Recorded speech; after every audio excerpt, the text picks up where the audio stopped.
Hello, आप लोगों का स्वागत है मेरे यूट्यूब चैनल पे। आज के लेक्चर में हम लोग जनरलाइज्ड कोऑर्डिनेट और जनरलाइज्ड वेलोसिटी के बारे में डिस्कस करने वाले हैं। The second lecture of our classical mechanics series. और हम आज ये देखने वाले हैं कि इक्वेशन ऑफ कंस्ट्रेंट किस की हेल्प से किस तरह से हम जनरलाइज्ड कोऑर्डिनेट फाइंड कर सकते हैं। और अगर हमें कोई प्रॉब्लम जैसे मैकेनिक्स में कोई प्रॉब्लम दे रखी है तो आप किस तरह से जनरलाइज्ड कोऑर्डिनेट उस प्रॉब्लम के लिए फाइंड करते हैं।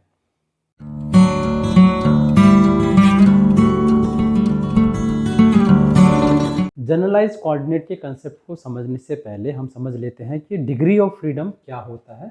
Briefly, degree of freedom, abbreviation में हमेशा DOF इस्तेमाल करूंगा आगे से, the number of independent ways in which a mechanical system can move without violating any constraint which is imposed on it is called the degree of freedom of the system। कहने का मतलब ये है कि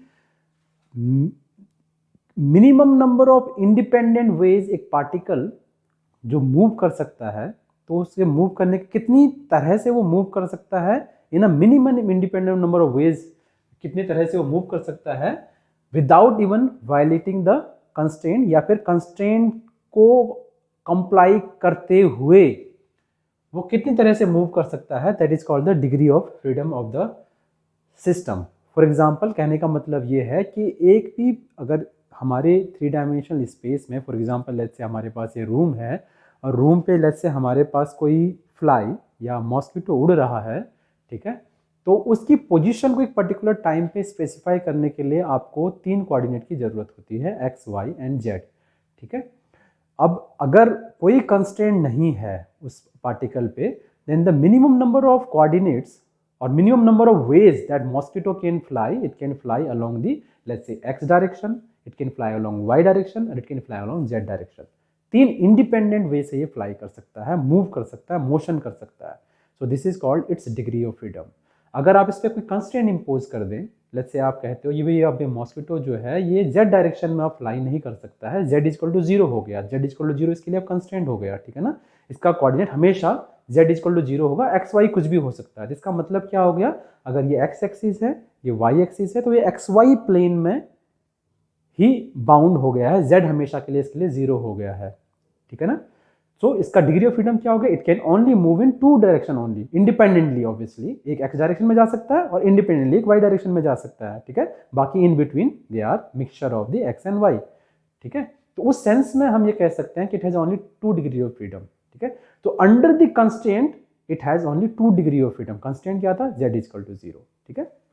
सो कहने का मतलब ये भी है, और how this degree of freedom is indicated, this degree of freedom is indicated by the least possible number of coordinates to describe the system completely. जैसे मैंने अभी आपको एक मॉस्किटो का एग्जांपल दिया था कि जब वो फ्री है 3 डायमेंशनल स्पेस में तो इट नीड्स 3 कोऑर्डिनेट। जब आपने उस पर कंस्ट्रेंट कर दिया, z इक्वल टू 0 कर दिया, कंस्ट्रेंट कर दिया उसके मोशन को, now it has only 2 degree of freedom, ठीक है। तो कंस्ट्रेंट मोशन के बारे में हम पिछले लेक्चर में भी पढ़ चुके हैं, तो I hope you understand it what is the degree of freedom is.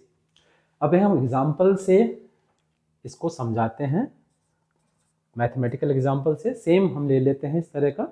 Let's say हमारे पास कोई पार्टिकल है जो अभी मैं बात कर रहा था, ठीक है।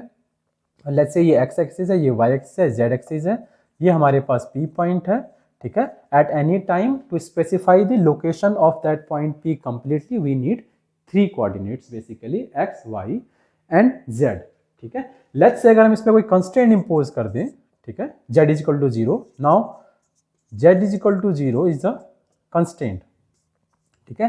एंड इक्वेशन ऑफ कंस्ट्रेंट कौन सी है, z is equal to 0। Equation constraint क्या होती है, हम पहले भी एक्सप्लेन कर चुके हैं, that is the mathematical relation on the coordinate, the constraint expressed in a mathematical form. This is the constraint expressed in a mathematical form in this simple case हमारे पास है, ठीक है ना। तो z इज इक्वल टू 0 हो गया हमारे पास, ठीक है, and that is the equation of constraint in our case. For example, अगर इक्वेशन ऑफ कंस्ट्रेंट हमारे पास हो गया तो हमारे पास क्या हो गया, particle is confined to move only in 2 direction p, और at any time you just require, आपको केवल 2 कोऑर्डिनेट की जरूरत है इसकी पोजीशन को स्पेसिफाई करने के लिए, ठीक है।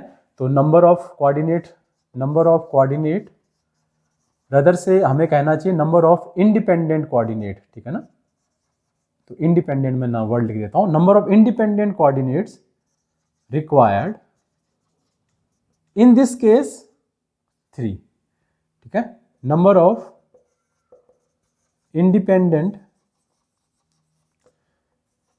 Coordinates required in this case, इस केस में 2, ठीक है। तो अंडर कंस्ट्रेंट हमारे पास इंडिपेंडेंट कोऑर्डिनेट जो है कम हो गए हैं, ठीक है। तो इस केस में हम कह सकते हैं हमारे ऊपर वाले केस में डिग्री ऑफ फ्रीडम 3 है, नीचे वाले केस में हमारे पास डिग्री ऑफ फ्रीडम 2 है। अब थोड़ा सा अगर मैं अपना नंबर ऑफ पार्टिकल बढ़ा दूं, लेट्स से, ठीक है ना, let's look at the scenario 2। Let's say ये x है, ये y है और ये z है, और लेट्स से मेरे पास 2 पार्टिकल हैं p1 और p2, ठीक है। अब p1 को 3 कोऑर्डिनेट चाहिए, x1 y1 z1, ठीक है।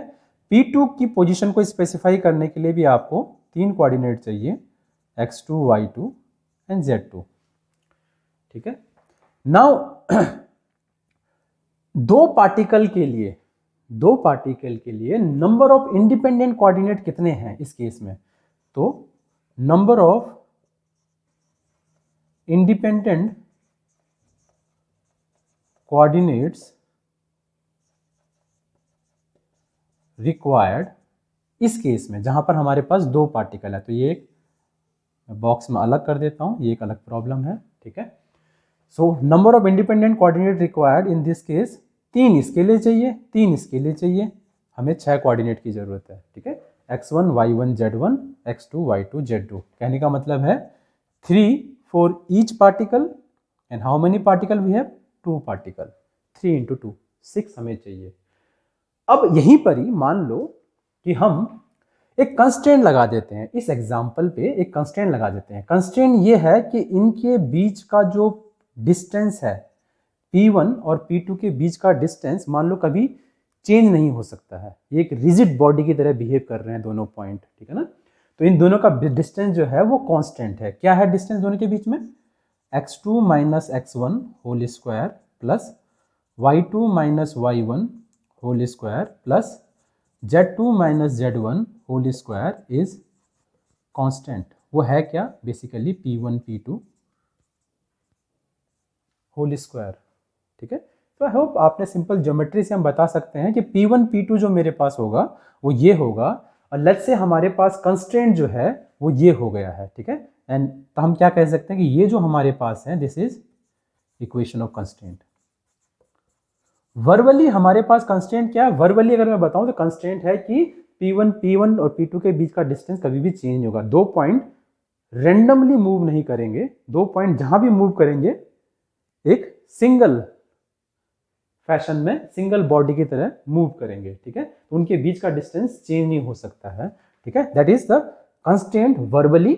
Mathematically the equation of constraint is this one, coordinate कभी इनके बीच का डिस्टेंस चेंज नहीं हो सकता है।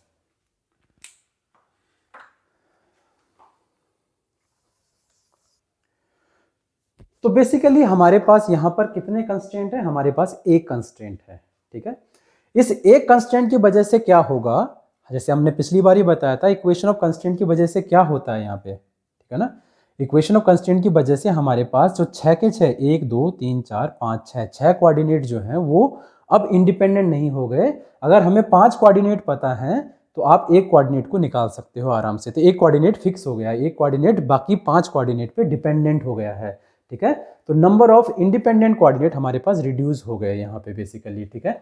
Then we can easily see कि हमारे पास डिग्री ऑफ फ्रीडम कितना हो गया यहाँ पे डिग्री ऑफ फ्रीडम हमारे पास हो गया है, कितने हमारे पास कोऑर्डिनेट रिक्वायर थे? अब हमारे पास डिग्री ऑफ फ्रीडम जो है वो 5 हो गए हैं।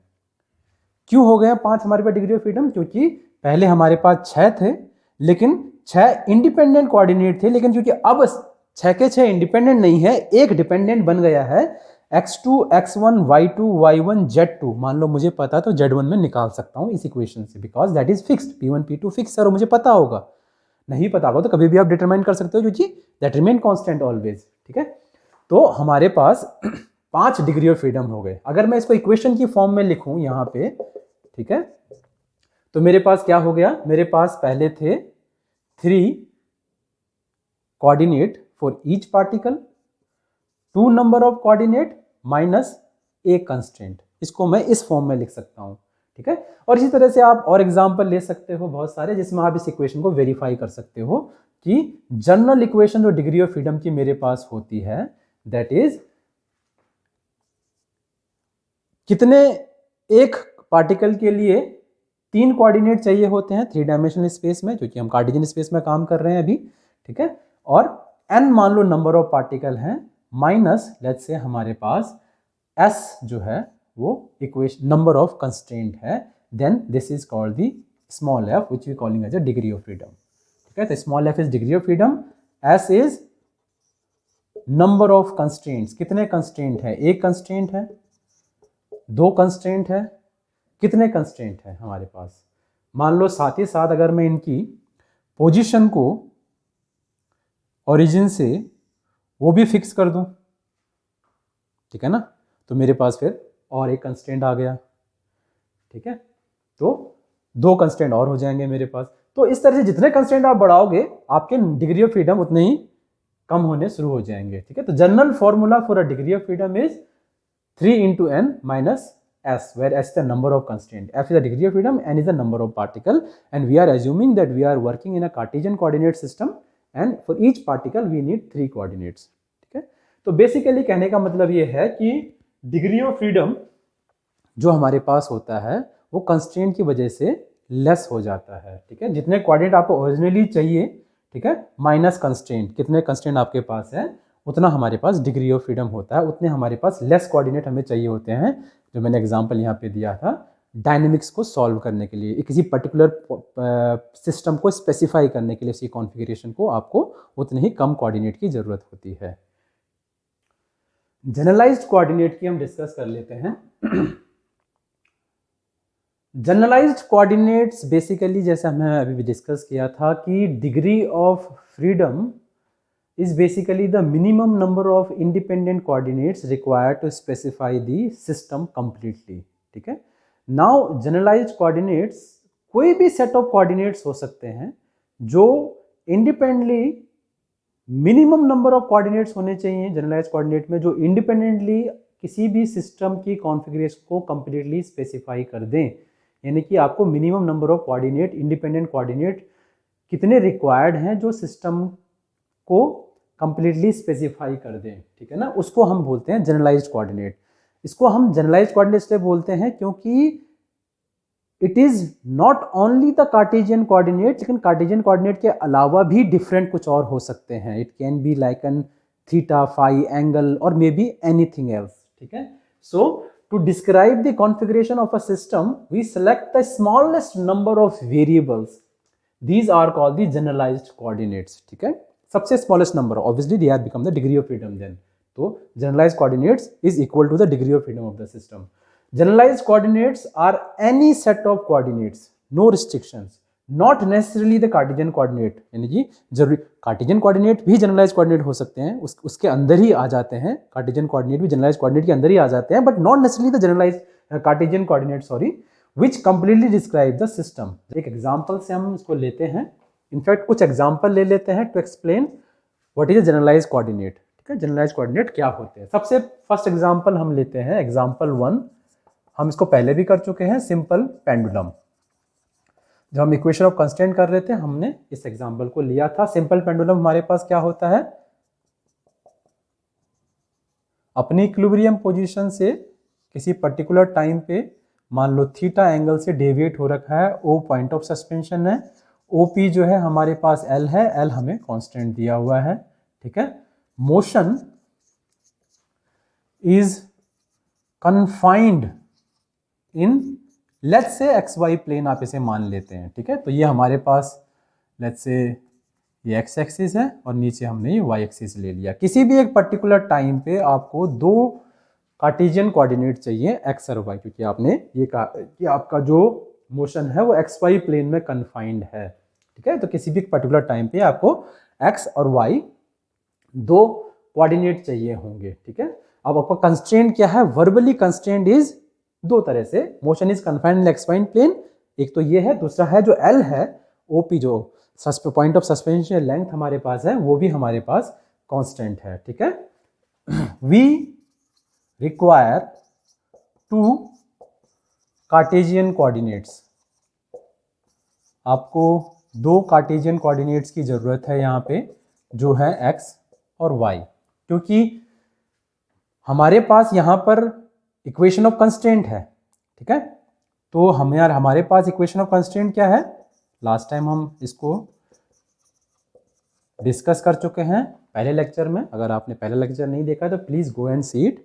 इक्वेशन ऑफ कंस्ट्रेंट यहाँ पर क्या है, x square plus y square minus l square equal to zero, या x square plus y square equal to l square, but l square is constant, so x square plus y square equal to constant. कहने का मतलब है x और Y हमारे पास independent नहीं है, उस सेंस में हमारी डिग्री ऑफ फ्रीडम, अगर हम कार्टेशियन कोऑर्डिनेट में भी देखें तो डिग्री ऑफ फ्रीडम हमारे पास 1 ही है, बिकॉज एक पार्टिकल है, दो कोऑर्डिनेट चाहिए, तो 2 माइनस एक कंस्टेंट हमारे पास है कि x square plus y square जो है वो एल स्क्वायर होना चाहिए, एक कंस्टेंट हमारे पास है, तो हमारे पास सिर्फ एक ही डिग्री ऑफ फ्रीडम है यहाँ पे हमारे पास। लेकिन अगर आप कार्टेशियन कोऑर्डिनेट में काम कर रहे हो तो एक पर्टिकुलर पॉइंट पे जब ये ऑसिलेट कर रहा है बैक एंड फोर्थ दोनों जगह से, ठीक है, आपका जो मास है ऑसिलेट कर रहा है, इसका एक्स भी और इसका वाई भी दोनों वेरी कर रहे हैं, ठीक है, इसका एक्स भी वेरी कर रहा है, इसका वाई भी वेरी कर रहा है, तो आपको एक्स डॉट भी पता होना चाहिए, वाई डॉट भी पता होना चाहिए। लेकिन हाँ, ये अलग बात है कि आप इक्वेशन ऑफ कंस्ट्रेंट से अगर आपको एक्स डॉट पता है तो वाई डॉट निकाल सकते हो,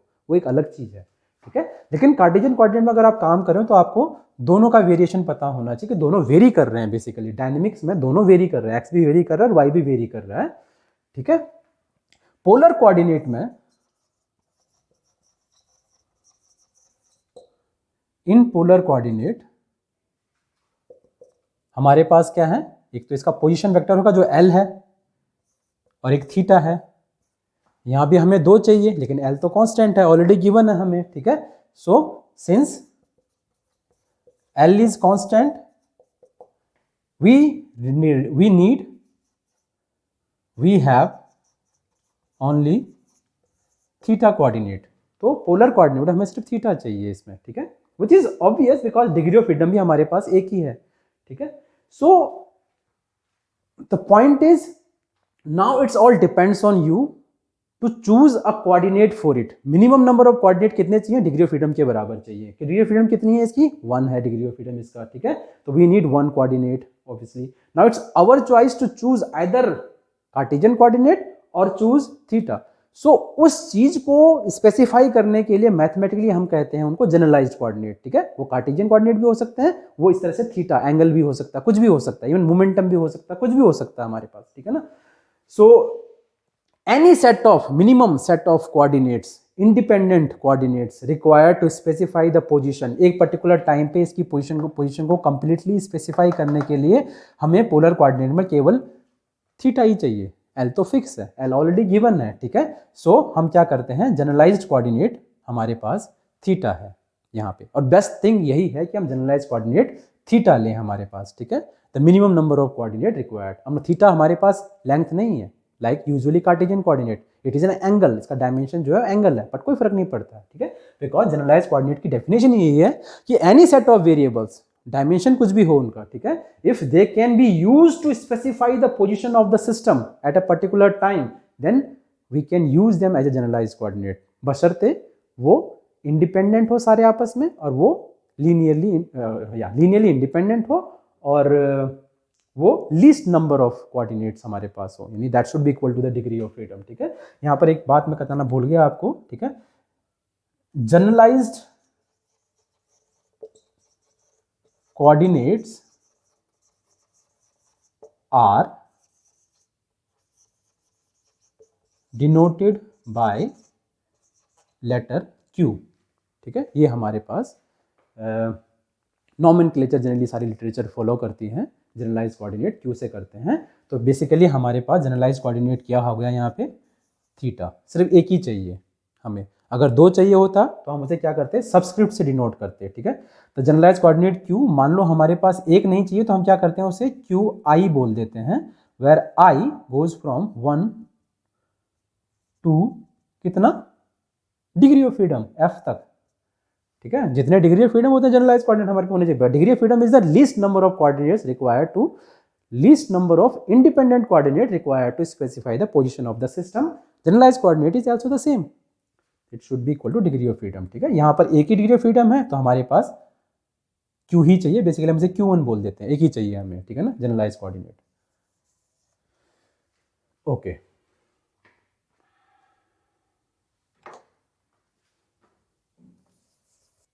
ओके, सो एग्जाम्पल 1 हमने डिस्कस किया था, जहाँ पर हमने सिंपल पेंडुलम का किया था, ठीक है। उसमें हमने देखा कि जनरलाइज कोऑर्डिनेट जो है हम थीटा ले सकते हैं, मिनिमम नंबर ऑफ कोऑर्डिनेट, और एक्स कार्टेशियन कोऑर्डिनेट, और जो मेरे पास थीटा है जो हमने जनरलाइज कोऑर्डिनेट लिया है यहाँ पे, वो आपस में इस इक्वेशन से आपस में related, x is equal to L sine theta, ठीक है, एंड वाई, क्योंकि ये वाई एक्सिस है, Y is equal to L cos theta, ठीक है। I think it's right now.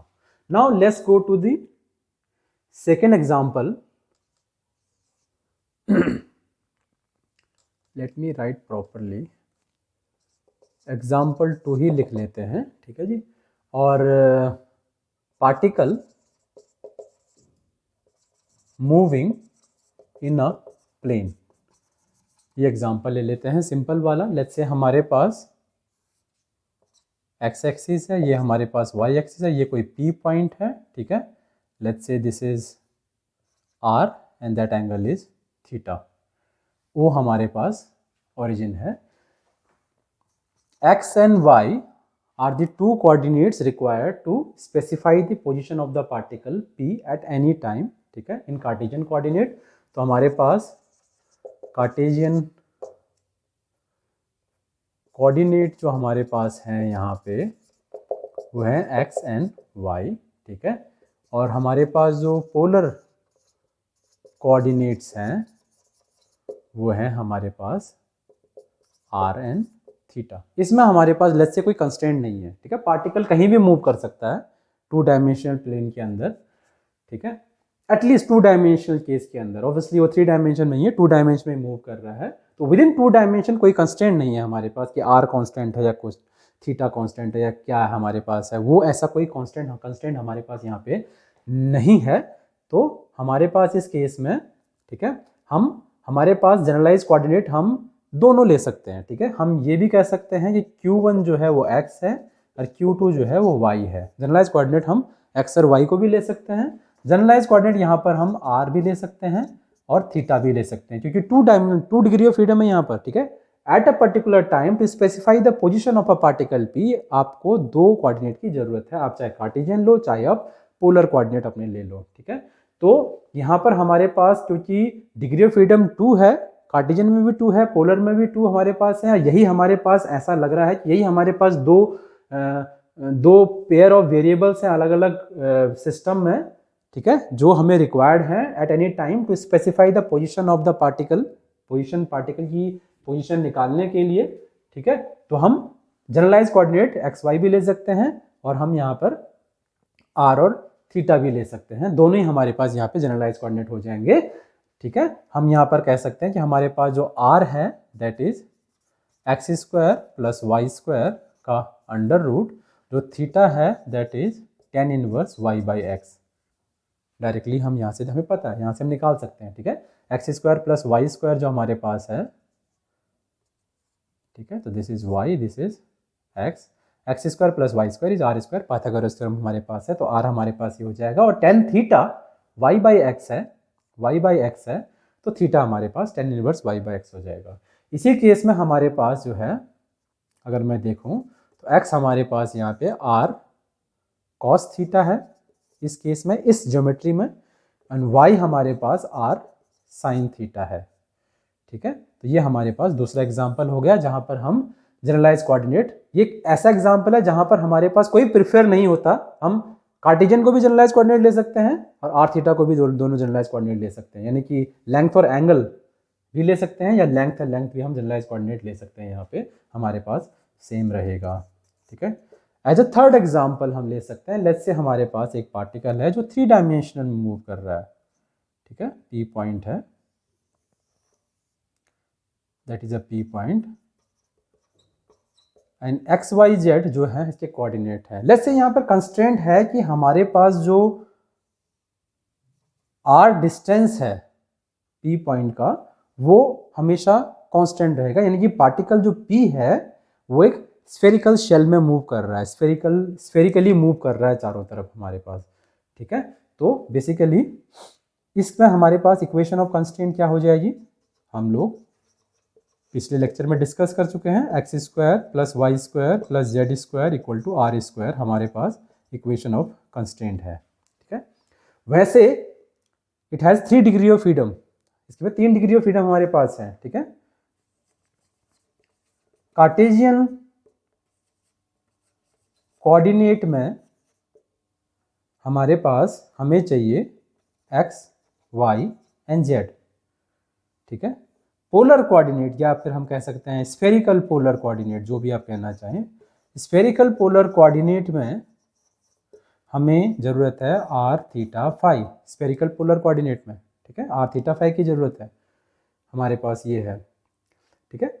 और क्योंकि यहाँ पर एक कंस्ट्रेंट भी है, पार्टिकल रेंडमली मूव नहीं कर सकता, एक हमारे पास कंस्ट्रेंट है, तो डिग्री ऑफ फ्रीडम हमारे पास कितनी हो जाएगी दोनों केसों में, ऑब्वियसली डजेंट मैटर किस कोऑर्डिनेट सिस्टम में हम काम कर रहे हैं, डिग्री ऑफ फ्रीडम यहाँ पर हमारे पास दोनों केसों में 2 है। क्यों? क्योंकि 3 कोऑर्डिनेट हमें चाहिए, एक पार्टिकल है 3 इंटू एन यानी 1, एन यहाँ पे 1 है, तो 3 इंटू 1, ठीक है, -1, तो 2 हमारे पास डिग्री ऑफ फ्रीडम हमें चाहिए, और 2 मिनिमम नंबर ऑफ कोऑर्डिनेट चाहिए। Now it's all depends on you what kind of coordinate you want to choose out of these possibility जो हमारे पास हैं, ठीक है, क्योंकि यही हमारे पास पॉसिबल है इस केस के, तो हम कौन से 2 कोऑर्डिनेट चूज करें जिसको हम जनरलाइज कोऑर्डिनेट बोले, जिनको हम बोले Q1 क्या होना चाहिए और Q2 हमारे पास क्या होना चाहिए, ठीक है। ऑब्वियसली यहाँ पर अगर हम एक्स वाई जेड चूज करें,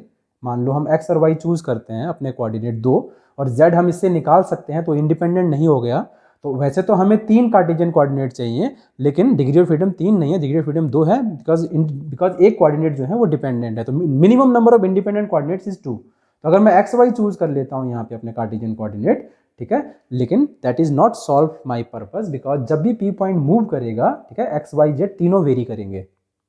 अगर पार्टिकल मूव कर रहा है स्फेरिकली, एक्स भी वेरी करता है, वाई भी वेरी करता है, अगर पॉइंट यहाँ आ जाएगा तो यहाँ पर एक्स वाई जेड कुछ और है, यहाँ पर एक्स वाई जेड कुछ और है, स्फीयर में, आप स्फीयर एज्यूम करके चलिए, चारों तरफ से स्फीयर हमारे पास है, ठीक है। तो कहने का मतलब है कि x dot y dot z dot मुझे तब भी निकालना पड़ेगा, ऑल्दो मैं एक्स डॉट वाई डॉट निकालूंगा और जेड डॉट मैं डायरेक्टली इस इक्वेशन से निकाल लूंगा, ठीक है, and basically that will give me कि how x y and z varies with time, equation of motion मुझे वहाँ से मिल जाएगी। लेकिन एडवांटेज ये है कि मैं पोलर कोऑर्डिनेट अपने एज ए जनरलाइज कोऑर्डिनेट में चूज करूँ, ठीक है, इसको मैं थीटा चूज कर देता हूँ और इसको मैं फाई चूज कर लेता हूँ, ठीक है। एंगल, अब मेरे पास जो जनरलाइज कोऑर्डिनेट है वो मेरे पास एंगल है अब यहाँ पे, ठीक है, तो Q1 जो है थीटा चूज कर लिया, Q2 जो है फाई चूज कर लिया, क्योंकि किसी भी पॉइंट पे जब भी पार्टिकल मूव करेगा स्फेरिकली, ठीक है, सिर्फ थीटा एंड फाई वेरी होंगे, आर तो वेरी नहीं होगा, आर तो वैसे ही कांस्टेंट दिया हुआ है हमें, ठीक है। तो पॉइंट है कि जनरलाइज कोऑर्डिनेट आप हमेशा इस तरह से चूज करो कि एक तो वो इंडिपेंडेंट होने चाहिए, दूसरा वो मिनिमम होने चाहिए, डिग्री ऑफ फ्रीडम के बराबर होने चाहिए, ठीक है, और तीसरा वो सुटेबल भी हो चूज करने के लिए। For example I can choose this one too, I can choose that one too, ठीक है, but this one is more advantageous for me, theta and phi, ठीक है। तो Q1 is theta and Q2 is phi, ये मेरे पास इस case में जनरलाइज कोऑर्डिनेट है। Obviously r theta phi x y z के साथ आपस में रिलेटेड हैं, ठीक है। ओके, सो मैंने यहाँ पे लिख दिया है हमारा जो सेकेंड एग्जाम्पल था, पार्टिकल इन अ प्लेन में, ठीक है, हमारे पास क्या जनरलाइज कोऑर्डिनेट है और क्या रिलेशन है उसके बीच में। थर्ड केस का जो हमारे पास था, particle in a spherical orbit, हमारे पास अगर कंस्ट्रेंट है तो हमारे पास 2 ही जनरलाइज कोऑर्डिनेट हैं, ठीक है, कार्टेशियन कोऑर्डिनेट और जनरलाइज कोऑर्डिनेट जो हमारे पास हैं थीटा एंड फाई, उनके बीच में रिलेशन, यानी कि एक्स वाई जेड और आर थीटा फाई के बीच में रिलेशन हमें ऑब्वियसली पता ही है, ठीक है। उसको हम रिवर्स भी कर सकते हैं, आर हमारे पास x square plus y square plus z square का अंडर रूट है, ठीक है, और Q1 हमारे पास थीटा है which is cot inverse z upon under root x square plus y square, and Q2 जो फाई है that is tan inverse y by x, हम इनकी हेल्प से आराम से निकाल सकते हैं, ठीक है ना। सो बेसिकली हमारे पास ये है, अगर मान लो यहाँ पर हमारे पास कंस्ट्रेंट नहीं होता, ठीक है, मान लो वो 3 डायमेंशन में कहीं भी मूव कर सकता है, कंस्ट्रेंट उसके पास नहीं होता, तो उस केस में हमारे पास जनरलाइज कोऑर्डिनेट हमारे पास तीनों हो सकते थे, एक्स वाई जेड ये भी जनरलाइज कोऑर्डिनेट हो सकते थे, और आर थीटा फाई ये भी जनरलाइज कोऑर्डिनेट हो सकते थे, Q1 Q2 Q3, ठीक है, 3 जनरलाइज हमारे कोऑर्डिनेट होते, और उस केस में हमारे पास आर जो होता है वो Q1 हो जाता, थीटा जो होता है Q2 हो जाता, फाई जो होता है Q3 हो जाता, या फिर Q1 Q2 और R को Q3 बोल देते, जैसा भी आप बोलना चाहते हो उस तरह से तो आप बोल सकते हो, उसमें कोई फर्क नहीं पड़ता है। बट द पॉइंट इज, अगर कंस्ट्रेंट नहीं होता तो 3 जनरलाइज कोऑर्डिनेट होते, कंस्ट्रेंट हमारे पास है, डिग्री ऑफ फ्रीडम कम हो गया, जनरलाइज कोऑर्डिनेट हम चूज कर सकते हैं अपने हिसाब से। एडवांटेजेस हमारे पास यही है कि हम थीटा फाई को चूज करें, जैसे कि मैंने पहले एक्सप्लेन किया था हमारे पास, ठीक है। नाउ जनरलाइज कोऑर्डिनेट में हमने एक चीज यहां पर देखी है, जो हमने 3 एग्जाम्पल अपने करे थे कि कैसे हम जनरलाइज कोऑर्डिनेट चूज कर सकते हैं, लेकिन हमने एक चीज हमेशा देखी है कि हम कार्टेशियन कोऑर्डिनेट को चूज करें जनरलाइज कोऑर्डिनेट, या कोई और कोऑर्डिनेट को चूज करें जनरलाइज कोऑर्डिनेट, या फिर हम केवल पोलर कोऑर्डिनेट को ही या जनरलाइज कोऑर्डिनेट चूज करें, इस तरह से इन दोनों केसेस में, ठीक है, हमारे पास हमेशा कार्टेशियन कोऑर्डिनेट और जनरलाइज कोऑर्डिनेट के बीच में रिलेशन होगा। ये रिलेशन या तो 1 to 1 होगा, अगर आपने कार्टेशियन कोऑर्डिनेट ही चूज करे हैं एज जनरलाइज कोऑर्डिनेट, तो उस केस में हमारे पास 1 to 1 रिलेशन है, दोनों के बीच में सेम रिलेशन है, एक्स जो है Q1 है, वाई जो है Q2 है, ठीक है। और अगर आपने मान लो ऐसे चूज करे हुए हैं जहां पर आपके पास theta and phi generalize coordinate हैं, ठीक है, और कार्टेशियन कोऑर्डिनेट जो है हमारे पास एक्स वाई जेड है, तीनों कार्टेशियन कोऑर्डिनेट हमारे पास यहाँ पर है, ठीक है, 3 कार्टेशियन कोऑर्डिनेट हमारे पास है, तो इन 3 कार्टेशियन कोऑर्डिनेट और हर जनरलाइज कोऑर्डिनेट के बीच में एक रिलेशन है, चाहे वो इसको देख लो चाहे आप इसको देख लो, there is always a relation between a generalize coordinate and Cartesian coordinate. So Cartesian coordinate and generalized coordinate are always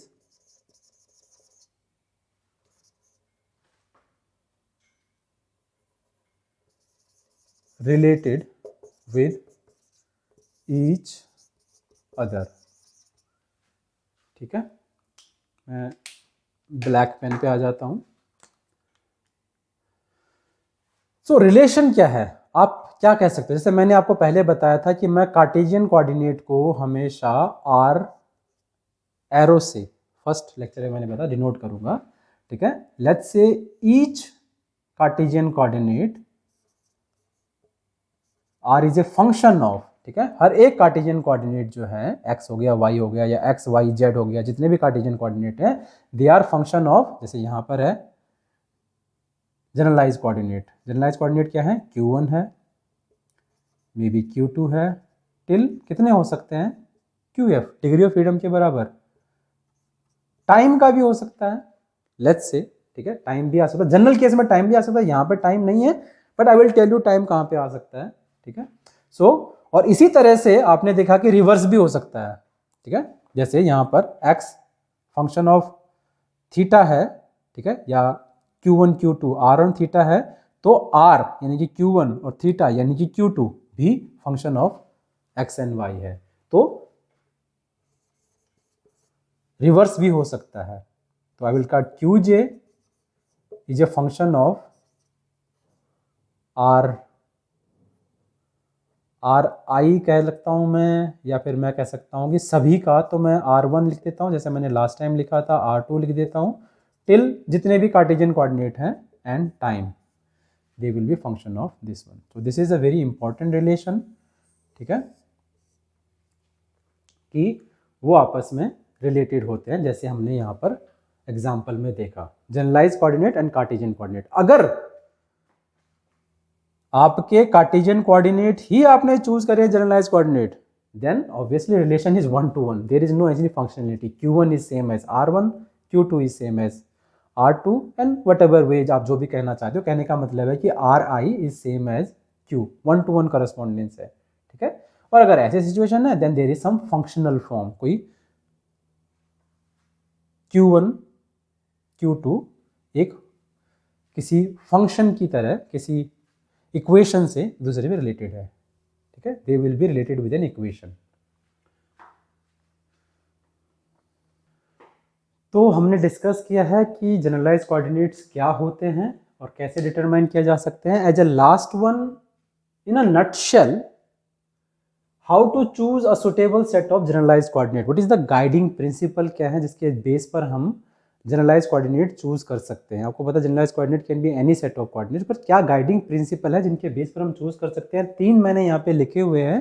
पहला वाला is find least number of variable such that their values determine the configuration of the system completely। सबसे पहला काम हमारा ये होता है कि हम least number of coordinate, least number of variables choose करें जो कि सिस्टम की कॉन्फ़िगरेशन को, सिस्टम को कंप्लीटली स्पेसिफाई कर दें, किसी भी एक टाइम में सिस्टम की पोजीशन को कंप्लीटली बता दें, ठीक है ना। तो हमें least number of variables choose करने हैं, यानी कि ऐसे वेरिएबल जो स्पेस में किसी भी एक पर्टिकुलर टाइम पे सिस्टम की पोजीशन को कंप्लीटली बता दें, ठीक है। अगर आप अपने किसी फ्रेंड को ये बोले कि पार्टिकल इस पर्टिकुलर वेरिएबल की इस पर्टिकुलर पोजीशन पर है, ठीक है। फॉर एग्जांपल अगर हमारे पास 2 डायमेंशनल सिस्टम है और एक्स वाई कोऑर्डिनेट है, अगर एक्स वाई के इक्विवेलेंट अगर आप थीटा जनरलाइज कोऑर्डिनेट चूज करते हैं, तो अगर आप अपने फ्रेंड को बोलोगे कि इतने थीटा पे पार्टिकल है, तो आपका फ्रेंड भी एग्जैक्ट लोकेशन बता सकता है, ठीक है। तो कहने का मतलब ये है कि minimum number of variable, least number of variable जो उसकी पोजीशन को स्पेसिफाई कर दे कंप्लीटली। सेकंड पॉइंट क्या है, they may be varied arbitrarily and independently of each other, ठीक है। वो ऐसे सेट होने चाहिए, मिनिमम सेट ऐसे होने चाहिए कि वो इंडिपेंडेंट हो एक दूसरे के साथ, एक दूसरे में इंडिपेंडेंटली वेरी किए जा सके, ठीक है, तभी हमारे पास वो जनरलाइज कोऑर्डिनेट होंगे। फॉर एग्जांपल हमारे पास एक्स वाई सिस्टम मान लो एक पार्टिकल प्लेन में मूव कर रहा है, तो मैंने कहा था आप एक्स वाई को भी जनरलाइज कोऑर्डिनेट चूज कर सकते हो, आर थीटा को भी चूज कर सकते हो, ठीक है।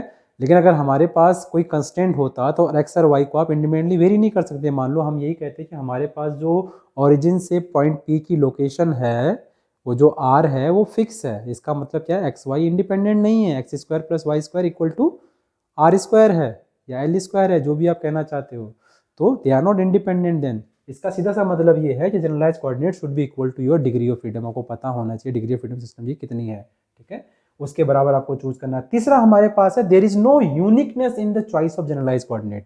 आप लेंथ भी ले सकते हो, एंगल भी ले सकते हो, कोई फर्क नहीं पड़ता है, ठीक है। They can be any dimension, length और एंगल, यानी कहने का मतलब है कि any set of coordinate which can give us a reasonable mathematical simplification of our problem. जो भी हमारे पास प्रॉब्लम है उसमें आप जनरलाइज कोऑर्डिनेट ऐसे चूज करोगे, ठीक है, अपार्ट फ्रॉम इन 2 पॉइंट के अलावा वो ऐसे होने चाहिए कि आपकी मैथमेटिकल प्रॉब्लम सिंप्लीफाई हो जाए, ठीक है। कहने का मतलब ये था, जब मैंने आपको एग्जांपल यहाँ करा रहा था, तो आप एक्स वाई जेड भी चूज कर सकते थे, let's say r theta phi भी चूज कर सकते थे, लेकिन आपको चूज करना पड़ेगा कि मैथमेटिकल प्रॉब्लम आपकी किस कार्टेशियन कोऑर्डिनेट को या पोलर कोऑर्डिनेट को या स्फेरिकल पोलर कोऑर्डिनेट, किस सेट ऑफ कोऑर्डिनेट को लेके आपकी मैथमेटिकल प्रॉब्लम ज़्यादा इजी हो जाएगी। आपकी प्रॉब्लम क्या है, अगर उसमें स्फेरिकल सिमेट्री है प्रॉब्लम में, पार्टिकल स्फेरिकली सिमेट्रिक मूव कर रहा है, तो ऑब्वियसली स्फेरिकल पोलर कोऑर्डिनेट ज़्यादा बेटर है चूज करने बजाय कार्टेशियन कोऑर्डिनेट के, ठीक है। Then choose your generalize coordinate as spherical polar coordinate. अगर सिलिंड्रिकल सिमेट्री है तो सिलिंड्रिकल कोऑर्डिनेट चूज करोगे आप, दिस वे, ठीक है, depending on your mathematical problem आपको चूज करना पड़ता है। Now comes to the last topic, generalized velocity basically, ठीक है। तो let's discuss generalized velocity. Now मैंने आपसे ऑलरेडी बताया था कि हमारे कार्टेशियन कोऑर्डिनेट, ठीक है, each set of Cartesian coordinate, I यहां पे क्या रिप्रेजेंट कर रहा है, आई यहां पे पार्टिकल को रिप्रेजेंट कर रहा है, ठीक है। I goes from 1 to so on। तो R1 means x1 y1 z1, जैसे मैंने फर्स्ट लेक्चर में आपको बताया था। तो यहाँ पर this is a function of all the Q जो मेरे पास हैं, let's say Q1 Q2 till QF, और मे बी ये फंक्शन ऑफ टाइम का भी फंक्शन हो सकता है, ठीक है। सिंपलेस्ट प्रॉब्लम में नहीं होता है टाइम का, लेकिन प्रॉब्लम ऐसे हो सकती है जहाँ पर कि वो टाइम का फंक्शन हो, टाइम के साथ दोनों आपस में रिलेटेड हो। ठीक है, अब आप क्या कर सकते हो, ये हमारे पास जनरलाइज कोऑर्डिनेट हैं। ठीक है, आप लेट्स से आप डी आर निकाल सकते हो। ठीक है, so for each Cartesian coordinate d r, let's say we have this is del r by del q, let me call it j, where j variable मैं कार्टेशियन कोऑर्डिनेट के लिए कर रहा हूँ, और i मेरे पास जो है वो कार्टेशियन कोऑर्डिनेट के हैं, q j मेरा जनरलाइज कोऑर्डिनेट के लिए, सॉरी। ठीक है, d q j sum over all the coordinates j। ठीक है, बिकॉज हर एक के लिए होगा, because is a function of q1 भी है, q2 भी है, q3 भी है, तो del r by del q1 d q1 plus del r by del q2 d q2 and so on, ये भी हमारे पास होगा। तो सबके लिए मैं इसको ऐसे लिख सकता हूँ, और डेल आर बाई में डेल टी डी टी, इसको मैं ऐसे लिख सकता हूँ। टाइम का भी फंक्शन हो सकता है हमारे पास। ठीक है, तो मैं किसी भी एक पर्टिकुलर कार्टेशियन कोऑर्डिनेट के लिए कर रहा हूँ, वन सेट ऑफ का, एक पर्टिकुलर पार्टिकल के लिए, 1 2 3 पे रिप्रेजेंट ये पार्टिकल, तो R1 मींस फर्स्ट पार्टिकल के लिए कार्टेशियन कोऑर्डिनेट कौन से हैं, अगर 3 डायमेंशन है तो एक्स वाई जेड है हमारे पास। ठीक है, तो ये हमारे पास हो गया। ओके, तो ये हमारे पास है जे कहाँ से, 1 से लेकर एफ तक, डिग्री ऑफ फ्रीडम तक। लेट्स से मैं इसको टी से डिवाइड करता हूँ। ठीक है, याद रखना ये मेरा पोजीशन वेक्टर नहीं है, this represents either D x और डी वाई और डी जेड। ठीक है, डिपेंडिंग ऑन आप कौन सा वाला कार्टेशियन कोऑर्डिनेट की बात करें। तो ईच कार्टेशियन कोऑर्डिनेट एक्स भी q1 q2 q3 का फंक्शन है, y भी q1 q2 q3 का फंक्शन है, z भी q1 q2 q3 का फंक्शन है। कहने का मतलब ये है। ठीक है, तो summation over j del r by del q j, this is q j dot, तो इसको मैं d r by D t को मैं लिख सकता हूँ आर डॉट। ठीक है, plus del r by del t. ठीक है, तो ये आर डॉट जो है ये कार्टेशियन कोऑर्डिनेट का dot product, sorry Cartesian coordinate का टाइम डेरिवेटिव है, सॉरी टाइम डेरिवेटिव है, then it's a Cartesian velocity. तो ये जो मेरे पास क्यू जे डॉट आता है for each Cartesian, each generalize coordinate, यानी q1 डॉट q2 डॉट जो भी आपके पास है, this is called the generalized velocity. ठीक है, as a quick example, let's say आपको एग्जाम्पल से थोड़ा सा और ज़्यादा स्पेसिफिक हो जाएगा कि क्यू जे डॉट हमारे पास किस तरह से जनरलाइज वेलोसिटी है। कहने का सीधा सा मतलब ये है कि हमारे पास कार्टेशियन कोऑर्डिनेट का टाइम डेरिवेटिव कार्टेशियन वेलोसिटी होता है, V X V Y V Z. ठीक है, इस तरह से X component Y component Z component velocity. तो हमारे पास जो time derivative of generalize coordinate का, ठीक है, उसे हम जनरलाइज वेलोसिटी बोलते हैं। ठीक है, सिंपल एग्जांपल में मैं ये मान लेता हूँ, लेट्स से मेरे पास particle is moving in a plane, मेरे पास है, ये वाई एक्सिस है, ये एक्स है हमारे पास, ये पोजीशन वेक्टर है आर, ये मेरे पास थीटा है। ठीक है, कार्टेशियन कोऑर्डिनेट क्या है मेरे पास, एक्स और वाई है यहाँ पे। जनरलाइज कोऑर्डिनेट मैंने क्या कहा था आपसे, लेट्स से आप आर और थीटा को ही चूज कर लेते हो जनरलाइज कोऑर्डिनेट। ठीक है, मुझे पता है कि मेरे जनरलाइज कोऑर्डिनेट क्या हैं, वो कार्टेशियन कोऑर्डिनेट से किस तरह से रिलेटेड है। ये इक्वेशन क्या है, एक्स के लिए है, फंक्शन ऑफ आर थीटा है, तो X is a function of R theta. किस तरह से, सिंपल सा है, X is equal to R cos theta. Y क्या है, Y is also function of R theta, same, time नहीं है यहाँ पे, कोई बात नहीं। ठीक है, so function of R theta, तो ये में क्या है मेरे पास, आर साइन थीटा है मेरे पास। ठीक है, तो मैं इस इक्वेशन को लिख सकता हूँ हर एक कार्टेशियन कोऑर्डिनेट के लिए। तो एक्स डॉट क्या हो जाएगा, डेल आर, यानी del X by del R, क्योंकि जे कितने हैं यहाँ पे, जे 2 हैं, 2 कार्टेशियन कोऑर्डिनेट है, तो 2 के लिए क्या लगा डेल आर, तो हमारे पास क्यू आर हमारे पास है बेसिकली, मैं इसे पहले प्रॉपर ढंग से लिखता हूँ x डॉट, एंड देन हमारे पास है del x by del Q2 dot, इन दोनों का पूरा टर्म, दो हैं तो दो टर्म आ जाएंगे, j इक्वल टू 1 से लेकर 2 तक, और फिर हमारे पास है t वाला, लेकिन t का फंक्शन है नहीं तो उसको हम लिखेंगे नहीं। तो ये हमारे पास x डॉट है, ठीक है। सिमिलरली मैं जल्दी से इसको हटा देता हूँ यहाँ पे।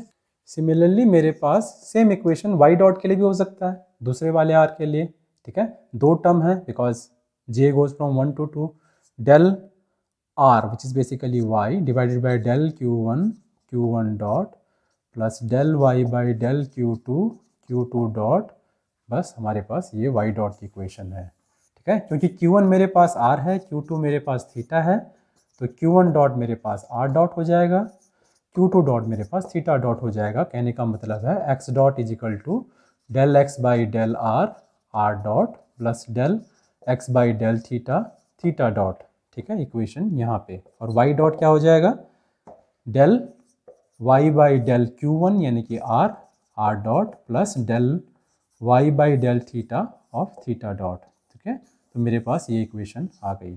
x डॉट क्या है, obviously vx, x component of the cartesian velocity. y dot क्या है, y component of the cartesian velocity, ठीक है। फिर r डॉट और थीटा डॉट क्या है, as per definition they are the generalized velocities, ठीक है। तो r डॉट मेरे पास क्या है, r डॉट बेसिकली मेरे पास रेडियल वेलोसिटी है, पार्टिकल रेडियल डायरेक्शन में किस वेलोसिटी से मूव कर रहा है। एंड थीटा डॉट क्या है, इट इज एंगुलर वेलोसिटी, ठीक है, कि पार्टिकल इस डायरेक्शन में, कर्व डायरेक्शन में कितनी वेलोसिटी से मूव कर रहा है, ठीक है। तो बेसिकली जनरलाइज वेलोसिटी इस केस में मेरे पास रेडियल वेलोसिटी और एंगुलर वेलोसिटी है, ठीक है। तो जिस तरह से हमारे पास जनरलाइज कोऑर्डिनेट का डायमेंशन लेंथ जरूरी नहीं है, जनरलाइज वेलोसिटी की डायरेक्शन कोई लेंथ पर सेकेंड जरूरी नहीं है। फॉर एग्जाम्पल एंगुलर वेलोसिटी भी हमारे पास एक जनरलाइज वेलोसिटी है जिसका डायमेंशन एंगुलर वेलोसिटी है, ऑब्वियसली ये, ठीक है, it's not like length per second, fine. इस रेडियन पर सेकेंड हमारे पास आ रहा है, D theta by D T angular velocity है, ठीक है। So this is the concept of your generalize velocity. तो इस लेक्चर में हमने देखा कि हमारे पास जनरलाइज कोऑर्डिनेट क्या होते हैं, कैसे हम किसी मैथमेटिकल प्रॉब्लम के लिए जनरलाइज कोऑर्डिनेट डिटरमाइन करते हैं, और जनरलाइज वेलोसिटी क्या होती है। So this is all about today's lecture.